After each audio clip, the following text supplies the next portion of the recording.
அவ்வளோதான் friends. Hi friends, welcome to Meenakshi kitchen. நம்ம இன்றைக்கி சுவையான கட்டிக்காலை மீன் குழம்பு எப்படி செய்வதுன்னு பார்ப்போம். அதுக்கு முன்னாடி என் வீடியோ பிடிச்சிருந்தா லைக் பண்ணுங்கள், கமெண்ட் பண்ணுங்கள், சப்ஸ்கிரைப் பண்ணுங்கள். இதுக்கு நான் இப்போது நெல்லிக்காய் சைஸ் அளவு புளியை கரைச்சி வச்சுருக்கேன். அதில் ஒரு 20 சின்ன வெங்காயம் பொடியை நறுக்கி வச்சுருக்கேன். கொஞ்சம் கருவேப்பிலை,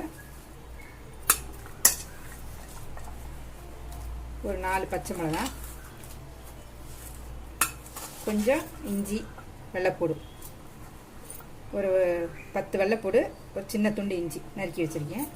அதுக்கு 2 பெரிய தக்காளி எடுத்து கட் பண்ணி வச்சுருக்கேன். அதுக்கு சின்ன ஒரு மாங்காய், கல்லாமை மாங்காய் மீன் குழம்பு போட்டால் சுவையாக இருக்கும்.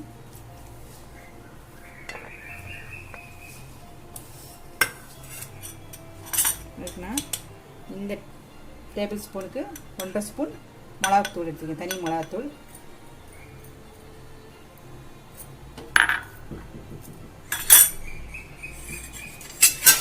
சின்ன ஒரு 1/4 டீஸ்பூன் மஞ்சத்தூள்,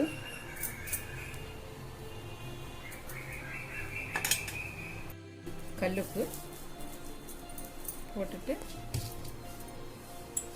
நம்ம அதை மிக்ஸ் பண்ணிக்குவோம். அப்போ மீன் போடுறோம்.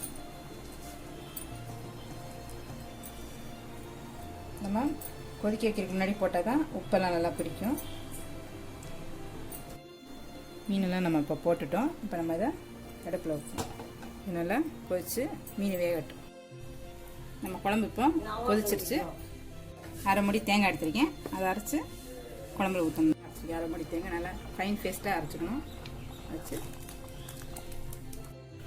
நல்லா மேலாப்பில் கிண்டணும், ஏன்னா மீன் உடஞ்சி போயிடும். நல்லா அது ஒரு 2 நிமிஷம் கொதிக்கட்டும்.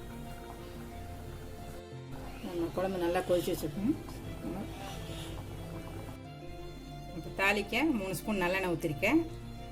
அதில் 1 ஸ்பூன் கடுகு, கொஞ்சம் கருவேப்பிலை, கொஞ்சம் இஞ்சி வெள்ளைப்பூடு பேஸ்ட்டு,